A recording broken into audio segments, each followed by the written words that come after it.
The next story I would like to share with you is a gentleman who I'd been seeing for sex addiction. Now, this is the first time I realized that blood sugar management actually mattered to non-alcoholics, to people with other and different addictive disorders. Because initially I thought this was just about alcohol, but it turned out that it isn't. So this was a gentleman who really liked strip clubs, and he'd lost a lot of money there and wasted a lot of time there. And he really wanted to be done, but he too had a very hard time stopping.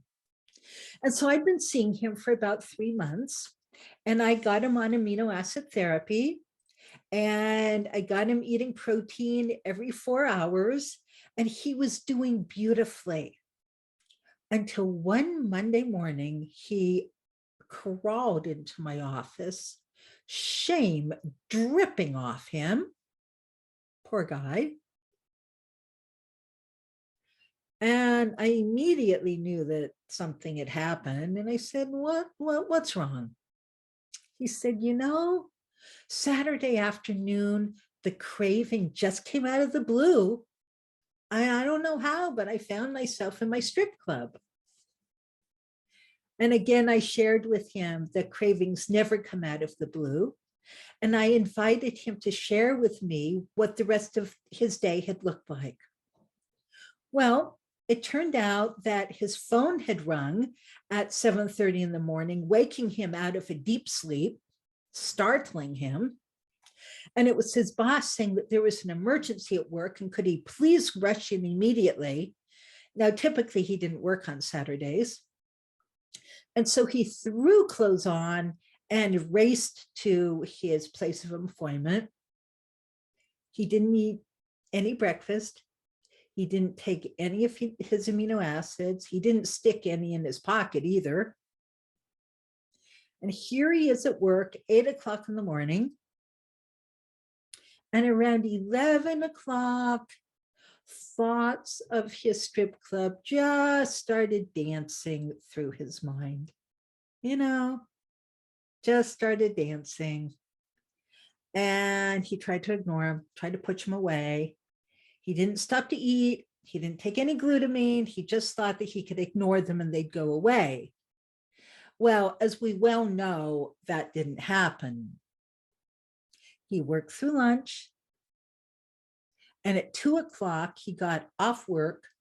And by this point, the craving had fully dug in.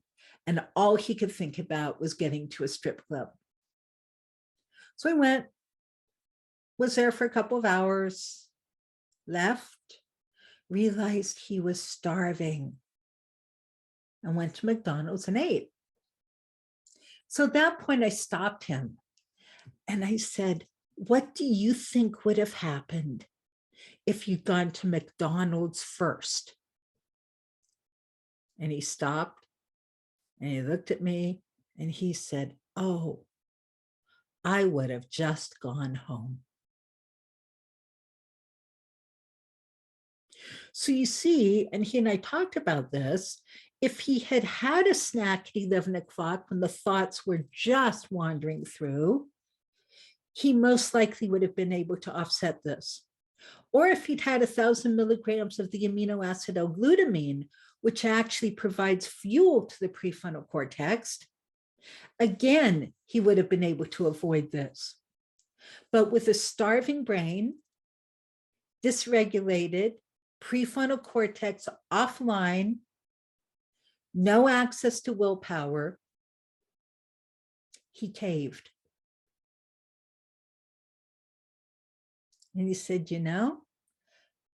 I now get why you've kept insisting that I keep my blood sugar stable and eat protein every 4 hours.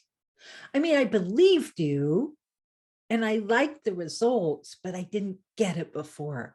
Now, I'm always carrying a snack with me and I'm always sticking that glutamine in my pocket because you never know. I said, yeah, you never know.